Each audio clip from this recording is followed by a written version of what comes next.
स्वागत है बहुत अरुण जी। जी बहुत धन्यवाद आपका।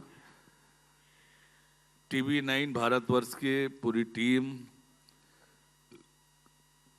को बहुत धन्यवाद। सत्ता सम्मेलन छत्तीसगढ़ के रजत जयंती के वर्ष पर ये आयोजित किया है। परितोष जी दिल्ली से चलकर आए हैं। आपकी पूरी टीम का छत्तीसगढ़ की धरती में भगवान राम के ननिहाल में बहुत अभिनंदन, बहुत स्वागत। आपकी पूरी टीम को राम राम, जय जोहार। बहुत धन्यवाद इस गर्मजोशी से स्वागत करने के लिए, और हम भी बहुत उत्साहित हैं यहाँ आकर, ख़ास तौर पर इस मौके पर तब जबकि आप रजत जयंती वर्ष मना रहे हैं और आपकी सरकार कैसे काम कर रही है उसके बारे में तो बात करेंगे ही, लेकिन उस पर आऊँ उससे पहले आपके बारे में भी बात करेंगे कुछ। और मैं चाहूँगी आप हमारे जो साथ यहाँ पर मौजूद हैं साथी उन्हें ज़रूर ये बताएं कि बहुत लंबा राजनीतिक करियर सफ़र है आपका। छात्र राजनीति से ही आपने शुरुआत कर दी, तो पेशे से आप वकील हैं, लेकिन राजनीति ही करनी है, ये छात्र राजनीति के समय में ही तय कर लिया था या ये बाद में आकर धीरे धीरे खुद ही रास्ता बनता गया और आप यहाँ तक पहुँच गए? वस्तुतः मैं एक सामाजिक कार्यकर्ता हूँ। बचपन से समाज सेवा का काम, गांव में रहता था तो गांव में कैसे समाज सेवा का काम, लोगों के साथ मिलकर रहने का काम, गांव की गतिविधियों में सहभागी होने का स्वभाव, और यही वो स्वभाव था जिससे आगे चल के एक राजनीतिक कार्यकर्ता के रूप में काम करने का अवसर दिया। छात्र राजनीति में भी मैंने 90 से 95 छात्र राजनीति किया, तो मेरी छात्र राजनीति का आधार भी केवल रचनात्मक था। आंदोलनात्मक कार्यक्रम मैंने बहुत कम किए। रचनात्मक काम, प्रतिभाशाली विद्यार्थियों का सम्मान, क्रीड़ा की प्रतियोगिता, शहर में स्वच्छता अभियान करना, स्वास्थ्य शिविर में जाकर सेवा देना, रक्तदान करना, ऐसे सामाजिक काम करते करते मैं राजनीति में आ गया। वस्तुतः मैं एक सामाजिक कार्यकर्ता हूँ। लोगों की मदद करना, लोगों की सेवा करना, ये मेरे स्वभाव का हिस्सा है। और उसी काम में मुझे बहुत आनंद आता है जब मैं किसी के चेहरे में प्रसन्नता दे पाता हूँ, किसी को मदद कर पाता हूँ, किसी के दुख पीड़ा तकलीफ में खड़े हो पाता हूँ, तो मुझे बड़ा आनंद आता है। और इसी से मैं आगे चल के राजनीति में आ गया। और आज जब राजनीति के एक स्थान पर हूँ तो यहाँ भी मेरी चिंता केवल यही होता है कि कैसे छत्तीसगढ़ की जनता के लिए अच्छे से अच्छा काम कर सकूं। छत्तीसगढ़ के जो आम लोग हैं उनके जीवन में परिवर्तन लाने के लिए मैं क्या कर सकता हूं, इस पर ही मेरा पूरा ध्यान और फोकस रहता है।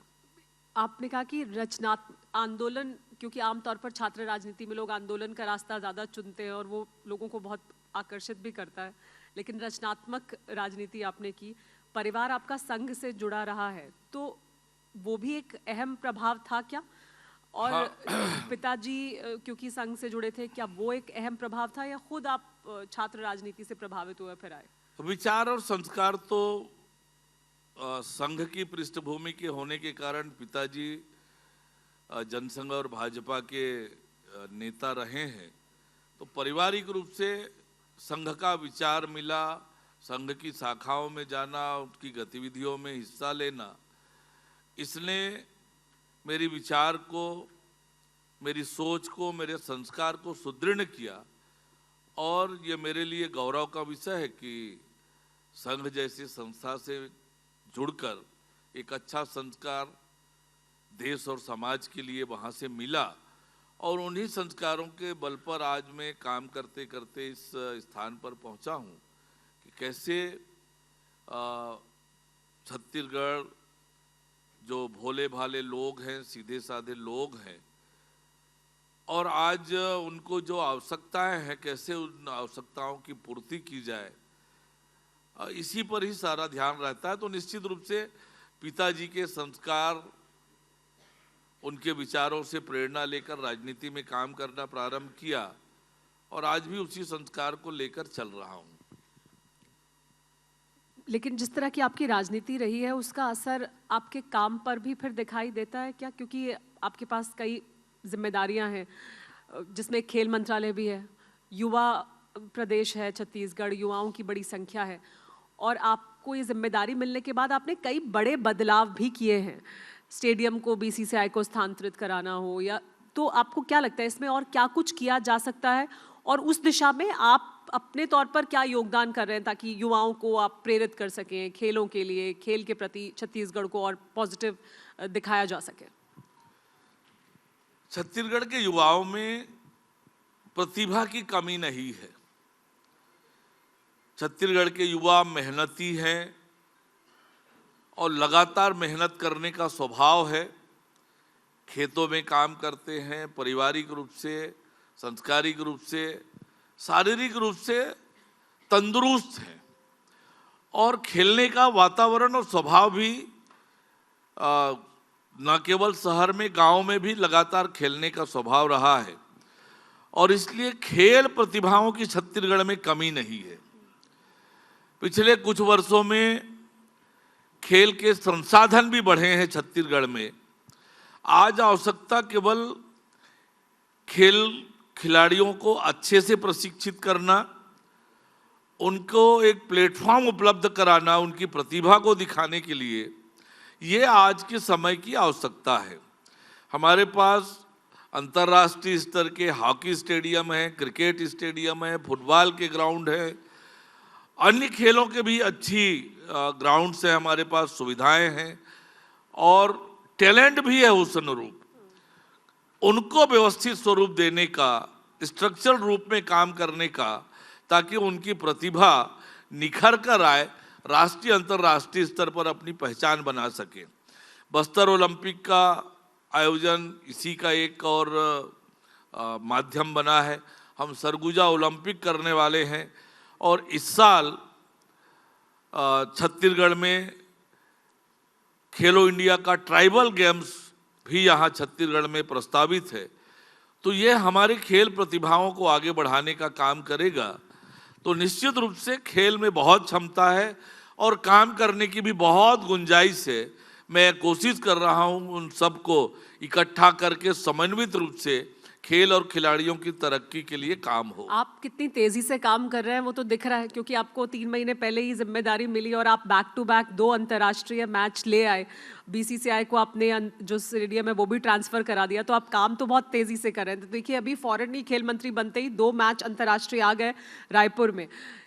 इतनी तेजी से काम, और बस्तर ओलंपिक, सरगुजा ओलंपिक, ये वो इलाके हैं जिनके बारे में सुना जाता था कि आप यहाँ जाएंगे कैसे, आप उस इलाके में पहुँचेंगे कैसे। अब वहाँ ओलंपिक की बात हो रही है, वहाँ रजिस्ट्रेशन हो रहा है।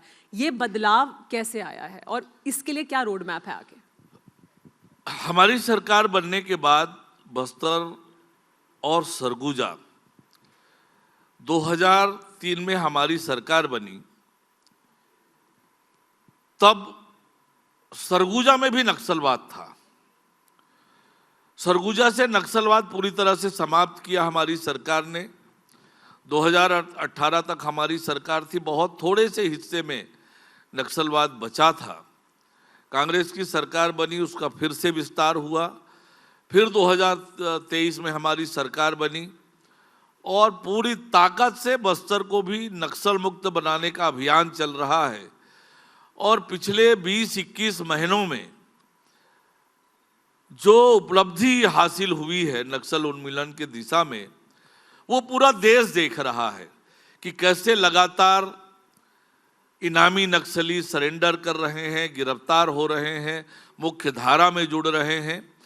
और गत वर्ष 2024 में जब हमने बस्तर ओलंपिक किया तो 1,65,000 पंजीयन आया था। तो हमको लगता था कि बस्तर में इतना टैलेंट है, पर आप कल्पना करें कि इस बार 2025 में जब बस्तर ओलंपिक के लिए पंजीयन हमने प्रारंभ किया, 3,91,297 लोगों ने पंजीयन पहले इस पर तो तालियां होनी चाहिए। और मजेदार बात आपके लिए ज्यादा और हाँ, ये कैसे लेकिन हुआ, आप मजेदार बात भी बताओ, और ये मैं कैसे आपको संभव हुआ? स्पष्ट करता हूं, और आपके लिए और खुशखबरी, ये 3,91,000 में 2,27,000 से अधिक लड़कियां हैं। ये बस्तर में क्या हो रहा है इसका नमूना है। बस्तर में एक तरफ जहां हमारे सुरक्षा बल के जवान नक्सल मुक्त अभियान में लगे हैं, नक्सल मुक्ति के काम में लगे हैं, अंदरूनी और दुर्गम इलाकों में जाकर काम कर रहे हैं, वहीं दूसरी ओर नियत नीला नार जैसी योजना लाकर बस्तर के आम लोगों को सरकारी सुविधाएं दिलाने का काम कर रहे हैं कि वहां पर राशन कार्ड बने, आयुष्मान कार्ड बने, वहाँ पानी की व्यवस्था हो, वहाँ शिक्षा की व्यवस्था हो, वहाँ स्वास्थ्य की सुविधाएं पहुँचे, और सड़कों का तो जैसे हम जाल बिछा रहे हैं बस्तर में। सड़क केवल आवागमन का साधन नहीं होता है, ये विकास की रेखा भी कहलाती है, उससे विकास आता है। आज देश के गांवों का जो विकास हुआ है उसका बहुत बड़ा कारण प्रधानमंत्री ग्राम सड़क योजना है, जिसे अटल बिहारी वाजपेयी जी ने प्रारंभ किया। गांव में गांव की तकदीर और तस्वीर दोनों बदली है प्रधानमंत्री ग्राम सड़क योजना से, और इसलिए आज हमारी सरकार बस्तर के अंदरूनी इलाकों में भी अच्छी सड़कों का निर्माण कर रही है, बड़ी बड़ी सड़कों का निर्माण कर रही है, और यही कारण है कि बस्तर का युवा उत्साहित होकर आगे बढ़कर आ रहा है, दुनिया आसमान छूने की तमन्ना लेकर आ रहा है, और हम बस्तर ओलंपिक के माध्यम से बस्तर के युवाओं को एक मंच देकर उनकी प्रतिभा को राष्ट्रीय अंतर्राष्ट्रीय स्तर पर लेकर आना चाह रहे हैं। बस्तर ओलंपिक से अंतर्राष्ट्रीय ओलंपिक तक, उसका भी कोई रोड मैप बनाया है आपने कि क्या प्लानिंग है कि यहाँ से जो युवा आए, उभरे, प्रतिभा दिखाई दे, उसे फिर ग्रूम किया जाए, और हम ये भी फिर कल देखें कि बस्तर से खिलाड़ी निकल कर आए और अंतर्राष्ट्रीय ओलंपिक में उन्होंने कीर्तिमान हासिल किया? बस्तर ओलंपिक के जो उत्कृष्ट 20 खिलाड़ी हैं, खिलाड़ी चयनित होते हैं, उन्हें हम आइकॉन डिक्लेयर करते हैं और उसके विजेताओं को अपनी एकेडमी में प्रशिक्षण देने की व्यवस्था करते हैं, ताकि अत्याधुनिक जो अंतर्राष्ट्रीय स्तर के मापदंड के प्रशिक्षण उनको मिले और अंतर्राष्ट्रीय प्रतियोगिताओं में वो आगे बढ़ सके। तो सरकार ने इसका पूरा नेटवर्क बनाया हुआ है कि हम कैसे अपने छत्तीसगढ़ के खिलाड़ियों को अंतर्राष्ट्रीय स्तर के प्रतियोगिताओं में भाग लेने लायक बनाएं, उनका प्रशिक्षण हो, उनके पास अत्याधुनिक खेल सुविधाएं हो, ये सब देने की हमारी पूरी योजना है। इस मुद्दे पर मैं और भी इसलिए बात कर रही हूँ क्योंकि अभी कुछ समय पहले हमारे पास मेहमान थे जो नक्सली, जो मेन स्ट्रीम में आए वापस, और एक बात जो वो सब बार बार कहते हैं और आमतौर पे कही जाती है वो ये कि जो उनका बाल संगठन है, जो छोटे बच्चे होते हैं 8-10 साल की उम्र से 15-16 साल तक की उम्र तक के जो नौजवान हैं बच्चे, और बाल संगठन में वो उन्हें नाच गाकर, खेल कूद के ज़रिए, इसके ज़रिए बहुत प्रेरित करते हैं और उनको अपने साथ फिर शामिल करते हैं और फिर वो प्रक्रिया वहाँ से शुरू हो जाती है। अगर स्कूल होंगे, अगर इस तरह की खेल की फैसिलिटीज़ होंगी, अगर बच्चों को एंटरटेनमेंट का उनके पास साधन है, तो फिर वो शायद उस तरफ ना जाएं। क्या ये उसमें भी मददगार है? और क्या ये एक सोच भी है सरकार की कि इसको और बढ़ाया जाए, इस वजह से भी कि स्कूलों को बढ़ाया जाए, वहाँ नेटवर्क और बढ़ाया जाए? हमने बड़ी संख्या में आवासीय विद्यालय बनाए हैं ताकि जो रिमोट एरिया के बच्चे हैं वो उस आश्रम में आकर रहें, वहाँ पढ़ाई करें, और जो अंदरूनी इलाकों में माओइस्ट लोगों की जो गतिविधि होती है उनके मकड़ जाल में ना फंसें और उनके जीवन में खुशहाली, तरक्की और परिवर्तन आए। इसके लिए सरकार फोकस करके काम कर रही है। आश्रमों की संख्या बढ़ाना, वहाँ पर दर्ज संख्या और एक्सटेंड करना, वहाँ सुविधाएं बढ़ाना, ताकि बचपन से उसे अच्छी शिक्षा मिले, अच्छे संस्कार मिले और विकास के मुख्य धारा में आकर आगे बढ़े, अपना भविष्य तैयार करे। इसके लिए भी सरकार पूरी फोकस होकर काम कर रही है। नया रायपुर, और आप बीजेपी का तो एक लंबे समय से नारा भी ये रहा है कि हमने बनाया है, हम ही संवारेंगे छत्तीसगढ़ के लिए पूरा। लेकिन नया रायपुर को लेकर और क्या तैयारी है सरकार की, और किस तरह से उस रोड मैप को आगे बढ़ाया जा रहा है, क्योंकि वो भी बहुत लंबे समय से एक प्रोजेक्ट है जो चल रहा है। नया रायपुर ये आधुनिक शहर का स्वरूप बने, वर्ल्ड क्लास सिटी के रूप में डेवलप हो, इस उद्देश्य से इसकी परिकल्पना की गई। कांग्रेस की सरकार में उस दिशा में कोई काम नहीं हुआ, अब उस दिशा में तेज गति से काम हो रहा है। नए नए संस्थान आ रहे हैं, राष्ट्रीय स्तर की संस्थाएं आ रही है, खेल की बड़ी बड़ी संस्थाएं आ रही है, और ऐसे अनेक बड़ी संस्थाएं नया रायपुर में आ रही हैं। अलग अलग जोन जो बटा हुआ है, खेल का, एंटरटेनमेंट का, व्यवसाय का, उन सारे स्थानों पर लोग आकर्षित होकर आ रहे हैं। और निश्चित रूप से जिस कल्पना को लेकर नया रायपुर बनाया है, वो कल्पना अब तेज गति से साकार होता दिख रहा है। वर्ल्ड क्लास सिटी के रूप में हम इसे डेवलप करेंगे, अत्याधुनिक चीज़ें वहाँ पर होगी। क्योंकि आपके पास तो ये विभाग भी है, निर्माण विभाग, ग्रीनफील्ड स्मार्ट सिटी, पहली ये देश की हमारी ग्रीनफील्ड स्मार्ट सिटी होगी नया रायपुर। क्या कुछ होगा उसमें, क्या है परिकल्पना जब हम उसे तैयार देखेंगे, और क्या हम दुनिया के किसी और शहर से उसकी अभी इस समय तुलना कर सकते हैं कि हम सोचें कि इसकी तरह का होगा ये नया रायपुर, इस शहर की जैसा होगा? हाँ, बिल्कुल ग्रीनफील्ड स्मार्ट सिटी के रूप में उसका डेवलप होगा। अत्याधुनिक तरीके से पर्यावरण के अनुकूल सारी सुविधाएं वहां पर होगी, हर प्रकार की गतिविधियों का वो केंद्र बनेगा, सुव्यवस्थित रूप से विकसित करने की वो योजना है। अब वो योजना तेज गति से आगे बढ़ रही है और निश्चित रूप से आने वाले समय में विश्व स्तर के शहर के रूप में पहचान मिलेगी।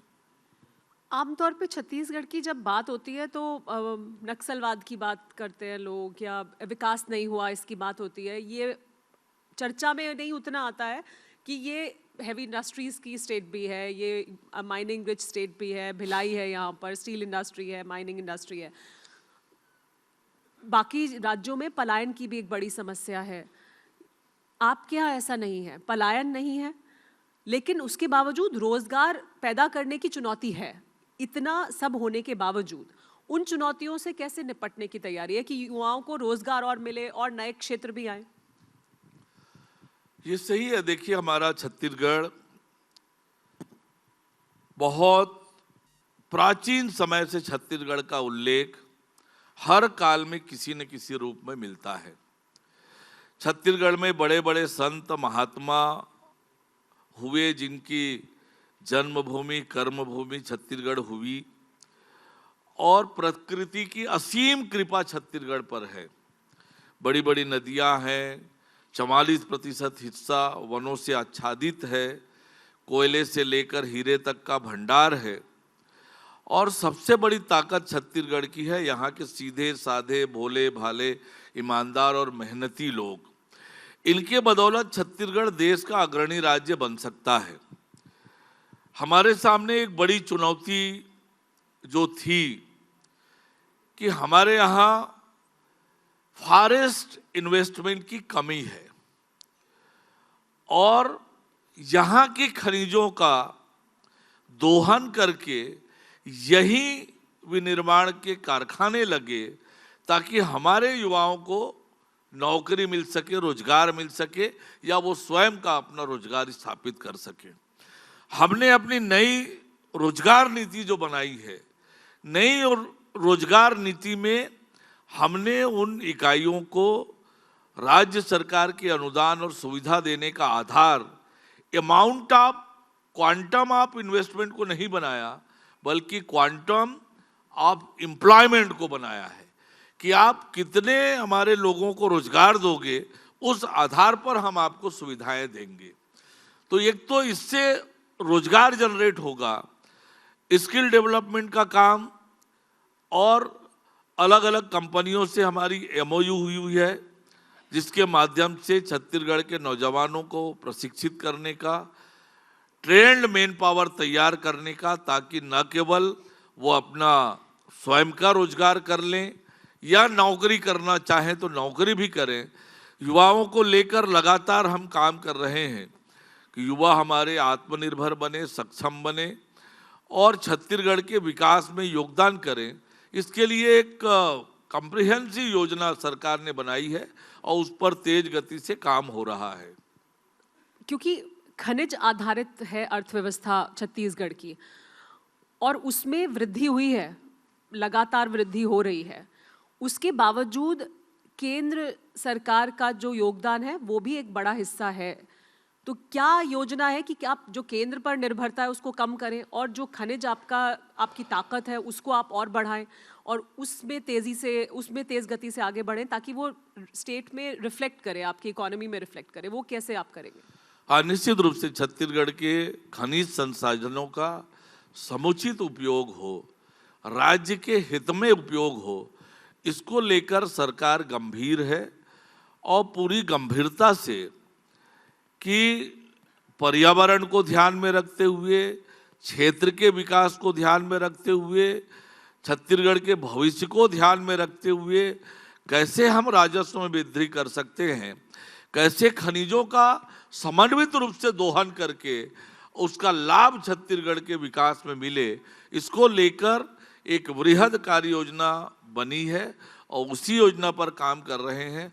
लगातार हमारे राज्य का राजस्व बढ़ रहा है और बढ़ने की गुंजाइश है, उस पर भी सरकार फोकस करके काम कर रही है और निश्चित रूप से छत्तीसगढ़ की अर्थव्यवस्था सुदृढ़ है, मजबूत है और मजबूती से हम विकसित छत्तीसगढ़ के निर्माण की दिशा में बढ़ रहे हैं। क्योंकि डबल इंजन की सरकार होती है तो हर जगह ये हमेशा कहा जाता है कि देखिए डबल इंजन की सरकार है तो काम ज़्यादा आसानी से हो जाता है। हमेशा आसानी से हो जाता है, संतुलन रहता है, या कभी कभी चुनौती अपनी भी सरकार होती है तो उसके सामने भी तो मांग रखनी पड़ती होगी ना एक राज्य सरकार के तौर पर? तो हमेशा संतुलन बना रहता है या चुनौती भी होती है? देखिए, डबल इंजन की सरकार के अनेक लाभ आपको बताऊं मैं, जो हमने अभी 20-21 महीने में छत्तीसगढ़ में देखा है। आज यदि हम तेज गति से नक्सल उन्मूलन का काम कर पा रहे हैं तो ये संभव हो रहा है डबल इंजन की सरकार। दोनों सरकार समग्र रूप से, समन्वित रूप से रणनीति बनाकर काम कर रहे हैं और इसलिए सफलता मिल रही है। 18 लाख गरीबों को पक्का मकान देने का हमारा निर्णय था। केंद्र की सरकार के मदद से हम वो 18 लाख आवास दे चुके और आज सड़कों के निर्माण के लिए राशि लेने का मामला हो, अन्य योजनाओं के लिए राशि लेने का मामला हो, लगातार केंद्र सरकार का सहयोग मिल रहा है और उसका लाभ जनता को मिल रहा है। ये सही है कि डबल इंजन की सरकार के कारण हमें केवल और केवल मदद मिल रही है और हर समय नरेंद्र मोदी जी के नेतृत्व वाली भारत सरकार आगे बढ़ाकर हमें मदद कर रही है और छत्तीसगढ़ को नरेंद्र मोदी साहब का कितना स्नेह है, हमारे प्रधानमंत्री का, ये इस बात से आप समझ सकते हैं कि पूरा दिन भर का समय प्रधानमंत्री जी ने 1 नवंबर को राज्य की स्थापना दिवस पर छत्तीसगढ़ को दिया। 6 कार्यक्रम में शामिल हुए। इतना लंबे समय तक एक राज्य में इतने सारे कार्यक्रम, तो ये बताता है कि राज्य सरकार को केंद्र से कितनी मदद मिल रही है और कितनी संवेदनशीलता से केंद्र सरकार छत्तीसगढ़ को आगे बढ़ाने में सहयोग कर रही है। बहुत सकारात्मक रूप से छत्तीसगढ़ आगे बढ़ रहा है। स्वाभाविक है, सकारात्मक है, लेकिन फिर तो आपने मेरे अगले सवाल को तो बेमानी कर दिया कि चुनौती कोई नहीं है। कभी चुनौती आती है कोई कि डबल इंजन की सरकार में भी कोई चुनौतियां आ जाती हैं? देखिए, चुनौतियां तो आपको कदम कदम पर आएगी। इतना बड़ा राज्य चलाना है, पर दोनों सरकार में तालमेल है, इसलिए सबका समाधान भी हो जाता है। छत्तीसगढ़ के बारे में अलग अलग उसके हम अगर पक्षों की बात करें तो एक बहुत अहम छत्तीसगढ़ का पक्ष ये है कि उसे धान का कटोरा भी कहा जाता है। बड़ी आबादी छत्तीसगढ़ की कृषि आधारित है, लेकिन उसको भी क्या और डाइवर्सिफाई करने की ज़रूरत है कि उसमें भी लोग कुछ और करें, उनको कैसे और मदद पहुंचाई जा सकती है, या अब छत्तीसगढ़ सरकार का रोड मैप क्या है कि इंडस्ट्रियलाइजेशन की तरफ ही ज़्यादातर सरकार का जोर है कि हम उस तरफ आगे बढ़ेंगे, या क्योंकि कृषि प्रधान है तो इसको भी उतनी ही अहमियत देंगे? देखिए, छत्तीसगढ़ राज्य कृषि प्रधान राज्य है और कृषि में भी सर्वाधिक किसान जो है धान उत्पादक किसान है, पर धान से भी ज़्यादा आय देने वाले अनेक फसल हैं। हमारी सरकार लगातार किसानों को प्रेरित कर रही है कि मक्का लगाएं, बांस लगाएं और अन्य प्रकार के जो पेड़ लगाएं, पेड़ों से भी इनकम हो सकता है। सरकार की ऐसी योजना है जो किसान के आमदनी को बढ़ाता है। दलहन तिलहन के उत्पादन में कमी आई है। धान अधिक लगाने से किसान दलहन तिलहन की ओर से दूर गया है। दलहन तिलहन की ओर और फोकस करने की जरूरत है। राज्य सरकार इस दिशा में काम कर रही है ताकि किसान दलहन तिलहन की भी फसल लें, पर साथ ही साथ औद्योगिकीकरण भी आवश्यक है। हमारी सरकार नई औद्योगिक नीति लेकर आई है। वो देश में सर्वाधिक आकर्षक औद्योगिक नीति है और देश के दुनिया के जो उद्योगपति उससे आकर्षित होकर छत्तीसगढ़ में निवेश करने के लिए आगे बढ़ रहे हैं, आ रहे हैं। बड़े पैमाने पर एमओयू हुए हैं, कुछ इकाइयां लग गई है, कुछ इकाइयों के काम प्रारंभ हो गए हैं और ये सही है कि और निवेश की आवश्यकता है और उद्योगों की स्थापना की आवश्यकता है ताकि राज्य की अर्थव्यवस्था मजबूत हो और नए नए रोजगार के अवसर पैदा हो। तो उस नए इन्वेस्टमेंट को आकर्षित करने के लिए छत्तीसगढ़ सरकार क्या अपने आप को आप किस तरह से पेश कर रहे हैं लोगों के सामने और आकर्षित बनाने के लिए छत्तीसगढ़ में इन्वेस्ट क्यों करना चाहिए? देखिए, मैंने आपको छत्तीसगढ़ की विशेषताएं बताई। सारी प्रकार की चीजें छत्तीसगढ़ में उपलब्ध है। उद्योगों के लिए वातावरण भी है, मेन पावर भी है, राजनीति की स्टेबिलिटी है, रॉ मटेरियल है, सब चीजें उपलब्ध है।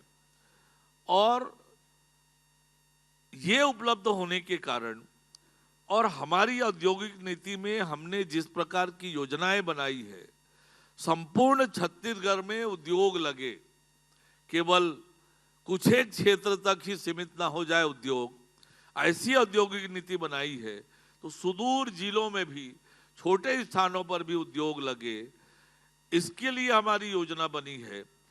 और सरकार एक कदम आगे बढ़कर उद्योगों को मदद करने के लिए खड़ी है ताकि नए उद्योग आए, हमारे लोगों को रोजगार मिले, छत्तीसगढ़ की अर्थव्यवस्था मजबूत हो। इसके लिए पूरी गंभीरता से मजबूती से काम कर रहे हैं और उसका सकारात्मक परिणाम लगातार दिख रहा है। मुख्यमंत्री विष्णुदेव साय जी महानगरों में जाकर इन्वेस्टर मीट कर रहे हैं, इन्वेस्टर कनेक्ट कर रहे हैं, तो उससे अच्छा वातावरण बन रहा है और बड़े बड़े और अच्छे प्रस्ताव, टेक्सटाइल के क्षेत्र में प्रस्ताव, ऐसे लगातार प्रस्ताव मिल रहे हैं जिसमें रोजगार अधिक मिलता है। 14 नवंबर को ही नतीजे आए, बिहार में चुनाव हुआ और उसके नतीजे भी आ गए।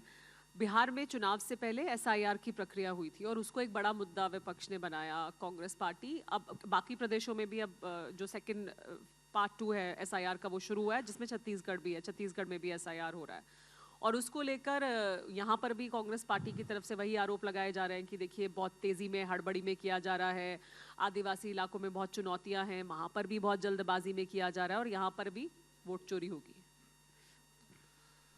देखिए, बिहार के चुनाव परिणाम ने तो विपक्ष की पूरी हवा निकाल दी है। जितने प्रकार के षड्यंत्र करना था, प्रोपोगेंडा करना था, महागठबंधन ने और विपक्ष ने सब किया, लेकिन बम्पर वोटिंग अब तक के इतिहास का सर्वाधिक वोटिंग बिहार में हुई और एनडीए को ऐतिहासिक जीत भी मिली। यानी विपक्ष के सारे प्रोपोगंडा को बिहार की जनता ने धता बताया, किनारा किया, नकार दिया। और जिस पैमाने पर वोटिंग हुई उसने एसआईआर के आवश्यकता को भी प्रमाणित किया।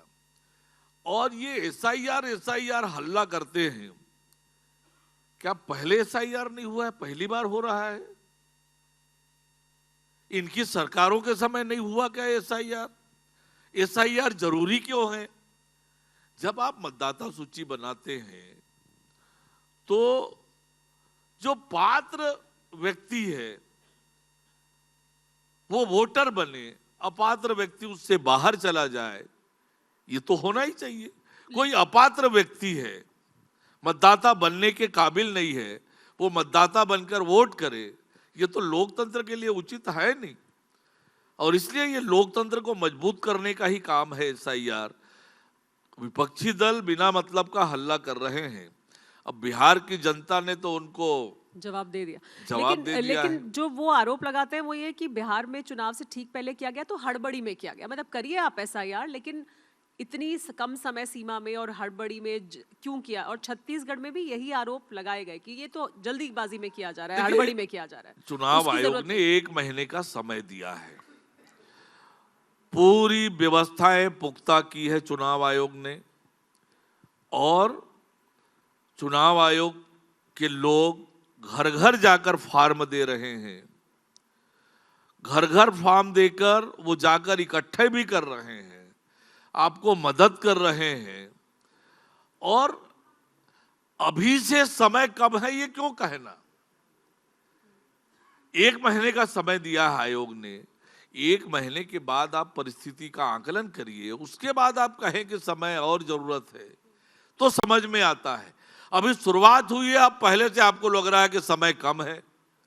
तो देखिए, ये केवल और केवल भ्रम पैदा करना ये कांग्रेस पार्टी की आदत बन गई। और इसके अलावा भूपेश बघेल ने जब बिहार चुनाव के नतीजे आए तो उन्होंने पोस्ट किया और उन्होंने चुनाव आयुक्त को उसकी मुबारकबाद दी।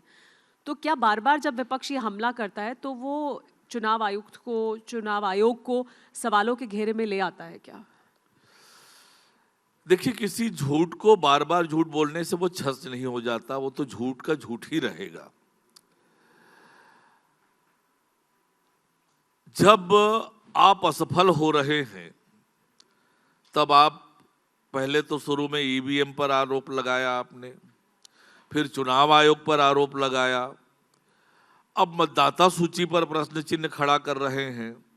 कभी अपने अंदर झांक कर तो देखिए कि आपके कार्यकर्ता आपसे दूर हो गए, कांग्रेस के नेताओं से कांग्रेस के कार्यकर्ता दूर चले गए और कांग्रेस पार्टी से देश की जनता दूर चली गई।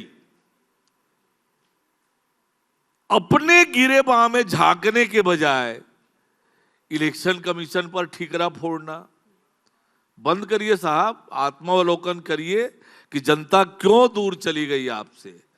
आपको छत्तीसगढ़ में 5 साल सेवा करने का अवसर मिला,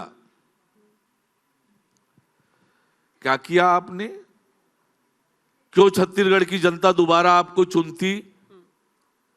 आपको 5 साल में ही निकाल बाहर किया। और दावा क्या था इनका? 75 पार 75 पार 75 पार पर पार कर दिया जनता ने। देखिए, जनता के प्रति जवाबदेही, जनहित में काम करना ये कांग्रेस के स्वभाव में है नहीं। न उन्हें राष्ट्रहित से मतलब है, न राज्य हित से मतलब है, न जनहित से मतलब है। कांग्रेस पार्टी को मतलब है तो केवल और केवल एक परिवार के हित से, उस परिवार के लिए ये काम करने वाली पार्टी है। इसीलिए जनता इनसे दूर जा चुकी है और अपने कमी का विश्लेषण करने के बजाय चुनाव आयोग पर ठीकरा फोड़ के लेकिन परिवारवाद तो अब ऐसा लगता है कि राजनीति का हिस्सा हो गया है। अब तो मतलब कोई पार्टी ये नहीं कह सकती कि हमारे यहाँ परिवारवाद नहीं है। अब सब जगह ही परिवारवाद है, हर पार्टी में परिवारवाद है। बीजेपी परिवारवाद किसको बोलते हैं? मैं आपको उदाहरण बता रहा हूँ।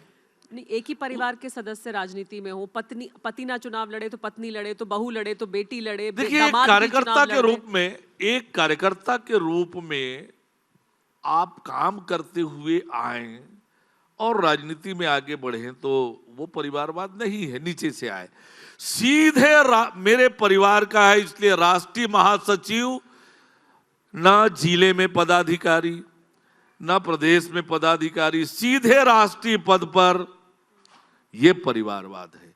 दूसरा, ये सारा निर्णय एक परिवार करेगा, सारे पदों पर एक परिवार के लोग रहेंगे, ये परिवारवाद है। और बार बार दिखा है, ये 3-4 बड़े बड़े जो परिवार हैं, जो परिवारवादी पार्टियां हैं, कैसे परिवारवादी, ये इनको कहते हैं परिवारवाद, कि एक परिवार से 18-20 लोग। वैसे देश की राजनीति के लिए आपको लगता है कि परिवारवाद वाली पार्टियां तो खत्म होनी चाहिए, लोकतांत्रिक पार्टियां होनी चाहिए, पार्टियों के अंदर लोकतंत्र होना चाहिए? हो ही गई है। कहां है आरजेडी, एसपी कहां है, कांग्रेस कहां है? तो ये खत्म होना है। थोड़े मोड़े बचे हैं, वो भी नमस्ते हो जाएंगे। लेकिन चिराग पासवान भी हैं, वो भी तो परिवार है, उनके भी तो तमाम लोग चुनाव लड़ रहे हैं। बचपन से चले आ रहे हैं, बचपन से करते आ रहे हैं, और आज प्रमाणित कर दिया बिहार की जनता ने। बिहार की जनता ने आशीर्वाद दिया उनको, और नीचे से कर कर आ रहे हैं। ऐसा नहीं है कि सीधे रामविलास जी के उत्तराधिकारी वहीं से नॉमिनेट हो गए। नहीं, जाहिर सी बात है, देश में सवाल तो उठते हैं, क्योंकि सहयोगी पार्टी अगर हम है या चिराग पासवान है, उनके यहाँ भी यही है कि आपने 6 टिकट दिए, 5 परिवार के लोग हैं, उन्हीं को टिकट बांट दिया आगे, तो वो तो परिवारवादी है। वो सवाल तो फिर उठेंगे बार बार, वो बाकी दलों के लिए भी उठेंगे। देखिए, मैंने कहा कि राष्ट्रीय अध्यक्ष बनना है, बड़े पदों पर रहना है, उस राजनीतिक दल को चलाना है, उसी परिवार के लोग चलाएंगे। और देखिए, जनता ये भाई भतीजावाद, परिवारवाद, इन सब चीजों को पसंद नहीं करती है। जनता ने जवाब दे दिया, परिवारवाद को बखूबी जवाब दिया है। जो परिवारवादी पार्टियां हैं उनको घर बिठा दिया है, और वही रास्ता है उनके लिए। लेकिन एक और अहम सवाल छत्तीसगढ़ का वो है कन्वर्जन का मुद्दा। हाल ही में भी समय समय पर ये मुद्दा उठता रहा है छत्तीसगढ़ में, बिलासपुर, दुर्ग में अभी हाल ही में भी ये मुद्दा और एक बार फिर वापस सुर्खियों में आया। जो ये कन्वर्जन है, जो फोर्सफुल कन्वर्जन है, उसको रोकने के लिए कितना प्रभावी कदम उठाए जा रहे हैं कि ये ना हो, और क्या अभी भी हो रहा है व्यापक तौर पर और रोका नहीं जा पाया है? अभी जो मौजूदा कानून है, जहां पर भी शिकायतें आ रही है धर्मांतरण की, मौजूदा कानून में जो प्रावधान है उस प्रावधानों के अनुरूप त्वरित कार्यवाहियां हो रही है और मामले निकल कर आ रहे हैं। पर हम चाहते हैं कि इस पर कठोर कानून बने। छत्तीसगढ़ के लोग बहुत सीधे साधे भोले भाले लोग हैं। ये जो प्रलोभन करके, दबाव डालकर, भय दिखाकर जो कन्वर्जन होता है, ये बड़ा खतरनाक है। और कुछ लोग इस अभियान में योजनाबद्ध तरीके से लगे हुए हैं, उनका ये प्रोफेशन ही बना हुआ है। ऐसे लोगों का खुलासा करना, ऐसे लोगों पर कार्रवाई करना, ये लगातार तो हम कर रहे हैं, पर थोड़े और कठिन कानून की आवश्यकता है। और सरकार उस पर विचार कर रही है कि एक कड़ा कानून लाया जाए कि छत्तीसगढ़ में डेमोग्राफी चेंज करने का कोई षड्यंत्र कर रहा हो तो वो बुरी तरह से रुके। छत्तीसगढ़ के सीधे साधे भोले भाले लोग यहाँ पर, यहाँ की जो परंपरा है, यहाँ की संस्कृति है, वो अक्षुण्य रहे, इसके लिए आवश्यक है, वो हम बहुत जल्दी करने वाले हैं। क्या और सख्ती मतलब आपको लगता है कि करने की जरूरत है जिससे कि रुक सकता है, और क्या सख्ती की जाएगी? कठोर कानून हो, जमानत ना मिले, लंबे समय तक जेल में रहें, पेनाल्टी हो, जो पर्दे के पीछे ये काम करते हैं उन पर भी कार्रवाइयाँ हो, जो इस तरह प्रोफेशनली करते हैं, योजनाबद्ध करते हैं, ऑर्गेनाइज्ड वे में करते हैं, तो सबको सामने आते नहीं हैं, पीछे में बहुत लोग होते हैं, उन सब पर कार्रवाई हो, इस तरह के कानून बने ताकि कोई छूटे ना।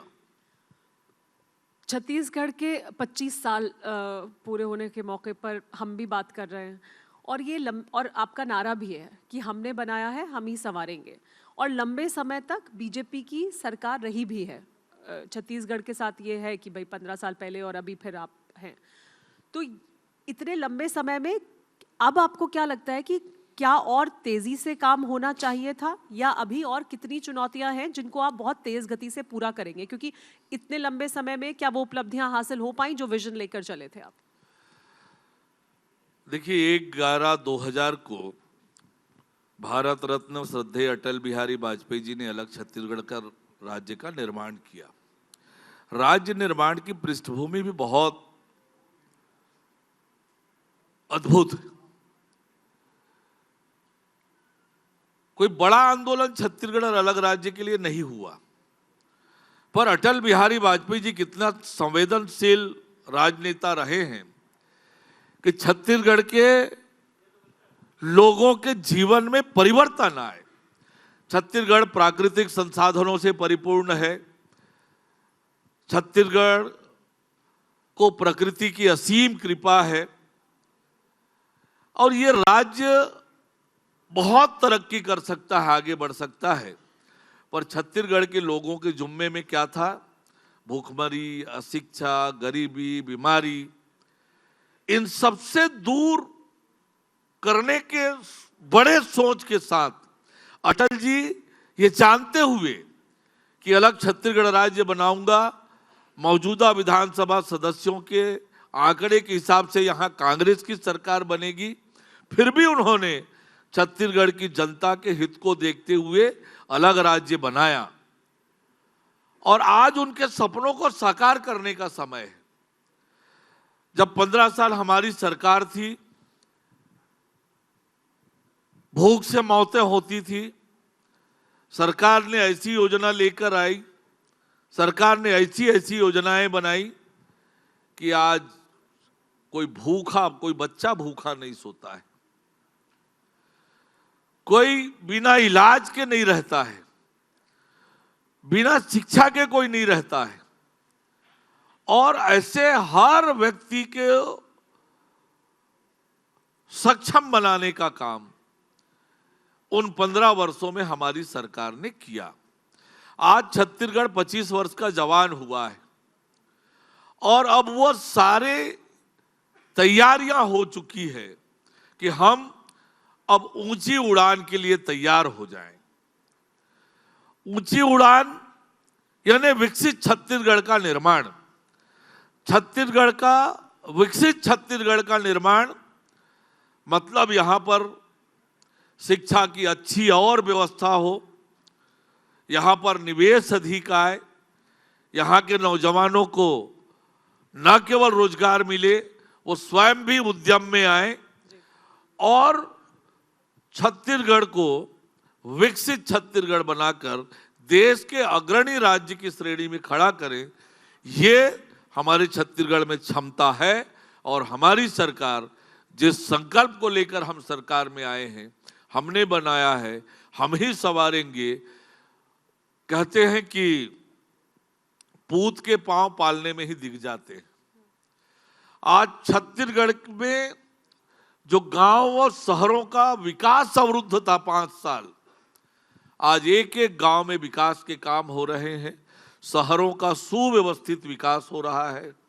इस साल हमारे 7 शहरों को राष्ट्रीय स्तर पर स्वच्छता में सम्मानित होने का गौरव मिला। हमारे छत्तीसगढ़ का बिलासपुर जिले का बिल्हा नगर पंचायत 20,000 से कम की आबादी वाले शहरों में देश में अव्वल आया। यह हमारी योजना का परिणाम है, हमारे काम का परिणाम है और हम इसीलिए हमने बनाया है, हम ही संवारेंगे। तो छत्तीसगढ़ को संवारने की दिशा में लगे हैं और आने वाले समय में निश्चित रूप से छत्तीसगढ़ देश का अग्रणी राज्य बनेगा और दुनिया में ये कहेंगे कि छत्तीसगढ़िया सबले बढ़िया, ये पूरी दुनिया में नारा होगा। जी हाँ, बिल्कुल, छत्तीसगढ़िया सब में बढ़िया। और आपने रोड मैप बना दिया है, रनवे बना दिया है, आपका ये कहना, बस अब उड़ान भरनी बाकी है छत्तीसगढ़ को। बहुत शुक्रिया सत्ता सम्मेलन में TV9 भारतवर्ष के आकर हमसे बात करने के लिए अरुण साहब जी, बहुत धन्यवाद। बहुत धन्यवाद आपका। ये बहुत अच्छी डिबेट आज TV9 भारतवर्ष कर रहा है। एक बार फिर पूरी टीम को मैं बहुत धन्यवाद देता हूं, बहुत बधाई देता हूं। आप सब आए हैं, आपका स्वागत, अभिनंदन। आपने मुझे बुलाया, इसके लिए भी बहुत धन्यवाद, बहुत आभार। राम राम, जय जोहार, जय छत्तीसगढ़।